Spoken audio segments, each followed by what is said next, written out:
నందారెడ్డి గారు ఎలా సమర్థిస్తారు ఈరోజు తెచ్చినటువంటి అంశాలని బిల్లులో ఉన్నటువంటి ప్రధానమైనటువంటి ప్రతిపాదనని? ముందుగా మీకు అదే విధంగా తోటి మిత్రులకు ప్రేక్షకులకు నమస్కారం. నేనేమంటున్నానంటే ఏ బిల్లు తీసుకొచ్చినా ప్రజలకు ఉపయోగ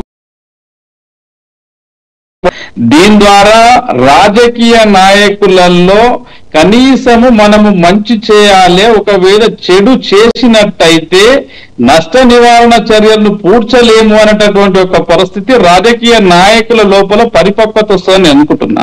ఎందుకంటే గతంలో రాజకీయ నాయకులు అంటేనే దోచుకోవాలి దాచుకోవాలి అనేటటువంటి ఒక పరిస్థితి నుండి అసలు రాజకీయ నాయకులు అంటే ఏంటి, స్వచ్ఛందంగా సేవ చేయడానికి వచ్చినటువంటి ఒక వ్యక్తులే నాయకులు. కావున ఎలాంటి అవినీతి ఆరోపణ ఉండకూడదు. నిజంగా వార్డు మెంబర్ నుండి ప్రధానమంత్రి వరకు ఏదైతే చట్టం చేసినారో నిజంగా ఎవరికైనా ఒకటే శిక్ష అనేటటువంటి ఒక విధానంతో తీసుకొచ్చినారు. ఇందాక మన తులసిరెడ్డి గారు చెప్పినట్టు నిజంగా గిట్ట పదవి ఏదో అందరినీ కోల్పోతున్నట్టుగా కాంగ్రెస్ వాళ్ళు పార్లమెంట్ లో గగ్గోలు పెట్టినట్టుగా ఏమీ లేదు. నిజంగా గిట్ట చట్టాలు దేశ ప్రజలకు అవసరం అనుకున్నప్పుడు కాంగ్రెస్ గిట్ట 500 సార్లు అమెండ్మెంట్ తీసుకొచ్చినది. బీజేపీ గిట్ట అలాంటి చట్టం ప్రజలకు ఏదైతే అవసరమో దానికి అనుగుణంగా తీసుకొచ్చినది తప్ప ఇదేదో కాంగ్రెస్ పార్టీని విచ్ఛిన్నం చేయడానికో లేకపోతే ప్రాంతీయ పార్టీని విచ్ఛిన్నం చేయడానికో అంటే చట్టాలను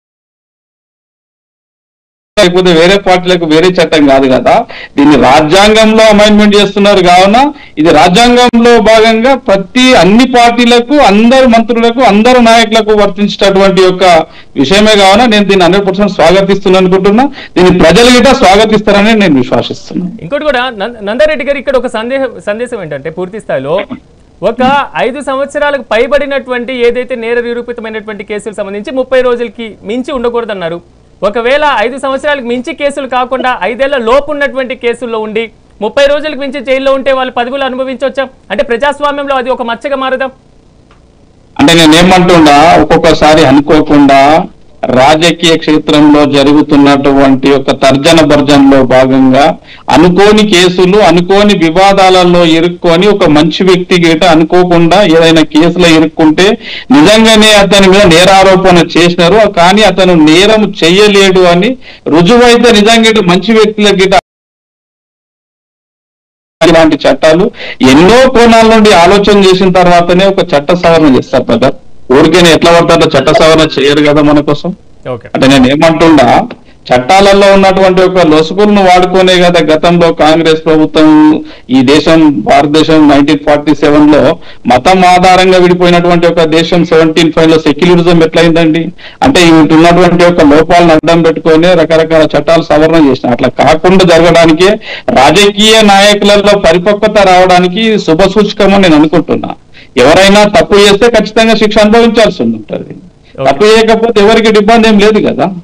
పరిపక్వత రాజకీయ నాయకులు అంటే స్వచ్ఛందంగా సేవ చేయడానికి రావాలి తప్ప డబ్బు సంపాదించుకోవడానికో, ఇంకా వ్యాపారాలు పెంచుకోవడానికో, వ్యాపారాలను కాపాడుకోవడానికో ఇప్పుడున్నటువంటి ఒక రాజకీయ పరిస్థితులను చూస్తే రేపు రాబోయే తరాలు భవిష్యత్తులో రాజకీయాలు చేయలేమేమో, కేవలం సంపన్న కుటుంబాలే రాజకీయం చేయాలనేమో, సంపన్న కుటుంబాలదే రాజ్యాధికారమేమో. అసలు ప్రజలు నిజంగా ఓట్లేసినాక గిట్ట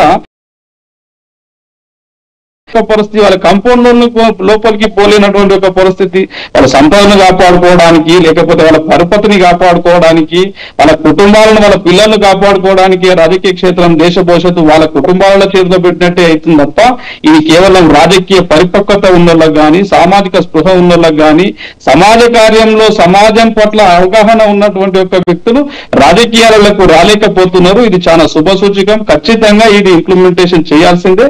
ఈ చట్టం ప్రజలకు అవసరం అని నేను అనుకుంటున్నాను. నమస్తే అండి. ఎలా చూడొచ్చంటారు ఈరోజు బీజేపీ తీసుకొచ్చినటువంటి ఈ చట్టం యొక్క ప్రతిపాదనలు, జేపీసీకి వెళ్తున్నటువంటి అంశాల మీద మీ విశ్లేషణ ఏంటి?